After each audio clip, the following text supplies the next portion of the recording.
Et yo, salut tout le monde, c'est Pierre de la chaîne Future Prod. J'espère que vous allez bien. Moi, ça super. Aujourd'hui, on se trouve pour une nouvelle présentation sur la chaîne, une présentation de matos son. Et aujourd'hui, je vous présente mon micro principal qu'on utilise pour l'instant sur la caméra la Sony. C'est le Rode VideoMic Raikot, un micro canon vendu par Rode, une très bonne marque pour des micros. Ce micro est assez utilisé sur YouTube, il y en a beaucoup qui l'ont. Et sans plus attendre, faisons la présentation. Donc déjà, avant de commencer, ce micro coûte environ 80 € sur Thomann, à peu près le même prix sur Amazon. Il gravite autour des 100 €. Et entre le VideoMicro qui m'enregistre d'ailleurs et le VideoMic Pro qui est ce modèle mais en mieux, parce qu'il y a plusieurs micros Rode. À la base c'est le Rode VideoMic, sauf que lui il a une Raikot, voilà, qui permet de suspendre les chocs, on en reparlera après. Ce micro a une directivité super cardioïde, c'est-à-dire qu'il va capter un peu devant, un peu sur les côtés aussi, mais en gros on voit qu'il est long et ça veut dire qu'il capte devant, il ne va pas capter les arrières, donc ça veut dire que s'il est là, il va plus capter ma voix que derrière, et au contraire si je le déplace, il va moins capter ma voix et plus derrière s'il y a d'autres bruits. Donc on peut régler le gain, ça se fait à l'intérieur, pareil ça on le reverra après. Donc ce micro est plutôt fait pour enregistrer les sons sur caméra, il peut aussi être utilisé sur perche. C'est un micro à condensateur si je vous l'avais pas parlé, voilà vous pouvez voir ici, donc on voit que le micro est ici là-dedans et que là c'est la capsule qui rejette les sons, donc comme on l'a vu il prend le son bien devant. Et puis là, c'est ce qui rejette le son à côté. On va prendre vraiment devant. En design de micro, on a une partie d'enregistrement qui se fait plutôt ici. J'avais oublié de vous parler de la connectique, c'est du jack 3.5 sur un câble, voilà, qui peut être branché à votre caméra ou votre enregistreur. Il y a une pile qui alimente le micro au passage et il faut l'allumer, faut pas oublier parce que moi j'oublie souvent. Donc la partie micro, on a la Raikot qui permet de maintenir le micro qui est rouge. Ça va faire un bon boulot de stabilisation parce que le micro va être stabilisé si on peut le dire. Après là on a la partie où on a la pile. Donc là on a la pile, c'est 9 volts qu'il faut mettre mais ça on en reparle après. Pour ce qui est de la fixation, là on a un filetage 3/8, donc pour adapter sur perche. Mais on a aussi un filetage griffe pour par exemple adapter sur une caméra ou sur un Rode PG1. Je l'ai pris pour vous montrer l'exemple. Ça fait griffe, hein. Il y a une bonnette qui est vendue avec. C'est une anti-pop. Il y a écrit Rode dessus. Et elle se met parfaitement pour les anti-pop. Et on a la bonnette anti-vent qui peut se mettre dessus. C'est-à-dire un chat mort pour éviter le vent. Alors elle n'est pas vendue avec. Elle est vendue séparément. Moi j'ai eu un kit son et je l'ai acheté, hein, avec ça et la perche. Donc celle-là c'est vraiment la Dead Cat qui se met aussi sur les NTG2 parce que c'est la même bonnette, d'ailleurs NTG2 que je vais peut-être avoir. Pour ce qui est de l'utilisation, alors derrière on a des boutons pour allumer et éteindre. Donc là il est sur le cran éteint, c'est-à-dire le rond. Après si on passe au-dessus, il est sur l'écran la barre et la LED s'allume en vert, la LED qu'on voit ici.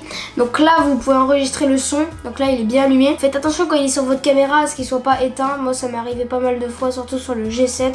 Si vous l'activez pas, vous aurez pas de son. Il faut savoir que quand vous mettez une pile, vous pouvez enregistrer, vous pouvez le laisser allumer à peu près 100 heures. Et là vous pouvez le mettre sur 80 Hz. C'est un filtre coup bas pour ce qui peut être des nuisances sonores comme du vent. Ça marche plutôt bien, Donc faut savoir que quand la pile ne va plus, la LED verte devient rouge. Ça m'est arrivé une fois, ça fait 2 ans que je l'ai et du coup faut la changer, voilà. Pour la pile 9 volts comme je vous l'ai dit, faut penser à la changer quand il y a la LED rouge. Oula. Alors pour le réglage des dB, ça se fait ici. De toute façon vous aurez des images d'illustration. En gros on doit mettre des crans soit alignés soit pas alignés, soit sur le côté, et en fonction de ce que vous faites il y a un petit schéma et ça permettra de régler votre niveau de son. Moi je laisse sur 0, il n'y a aucun problème. Donc maintenant on va se retrouver pour le test et après on va parler de mon avis, des avantages et de tout ça. Donc pour le test là on est avec le micro interne de la Sony PJ780. C'est un micro qui a quand même un son assez correct vu que c'est un micro 5 points. Ça résonne, c'est pas ça va prendre tout parce que si je veux me déplacer, de plus que c'est un micro 5 points. Et c'est pas un son forcément qu'on apprécie. C'est dans ce travail là que le Rode fait bien son boulot pour un bon son et la directivité. Donc je vais passer sur la caméra et on va voir. Voilà, là on se retrouve sur le Raikot. On voit que le son est beaucoup mieux, on me sent déjà beaucoup plus énergique. Alors pour moi le son est est nettement mieux. Je vois que ça me capte très bien. Alors que si je me déplace, ben, on verra que le son n'est pas le même. Pourquoi? Parce que c'est un micro hyper cardioïde et bien sûr si j'avais un micro d'autre directivité, ce serait pas la même chose. Après au niveau son général, moi je les trouve bien. Il y a un peu de bruit de fond comme on le voit. Voilà, sinon pour moi il reste correct. On va passer au 80 Hz, même si je pense pas que ça change quelque chose. On est sur le 80 Hz, en effet ça peut changer un peu le bruit de fond, mais très légèrement. Pas une grande différence comme on peut le voir. Donc pour moi c'est un très bon son, je le conseillerais comme micro de base de débutant. Si vous n'avez pas assez, prenez le Videomic. Si vous avez vraiment le budget, vous pouvez prendre le Videomic Pro, mais il n'a pas nécessairement beaucoup de différence. Donc maintenant je vais vous parler des avis de ce micro. Donc déjà je vais vous parler de quelle utilisation on peut en faire de ce micro. Alors pour moi la première utilisation principale c'est mettre sur une caméra et prendre le son pour s'enregistrer. C'est un micro de base pour YouTube qui a un son très correct par rapport à votre caméra. Du coup le mieux c'est de les mettre sur sa caméra pour enregistrer un son normal, c'est-à-dire sur la caméra il capte votre son qui parle, ça aura un très bon son.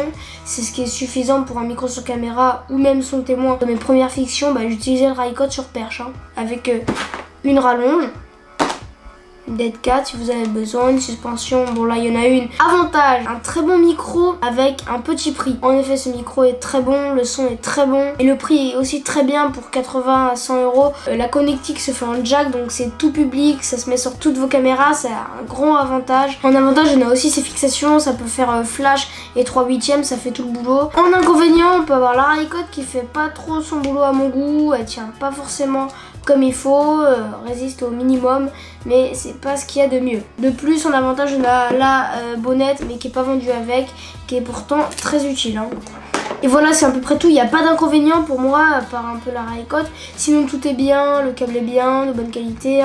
Vous avez même des petites attaches pour mettre le câble. Voilà, maintenant, moi, je le conseillerais pour tous les youtubeurs qui débutent, qui ont besoin d'un micro, qui veulent pas prendre leur micro interne ou qui veulent pas se fier à des micros qui voient et qui savent pas trop à quoi se fier comme micro. Et en plus, il est en jack par rapport à d'autres qui peuvent être en XLR. Après, si vous voulez évoluer dans le micro, le Rode Videomic Pro sera peut-être mieux avec un son un petit peu meilleur, un peu plus de réglages. Donc merci d'avoir suivi cette vidéo. J'espère que cette présentation test vous aura plu. Et moi je vous retrouve la prochaine fois pour vous présenter un autre micro. A plus!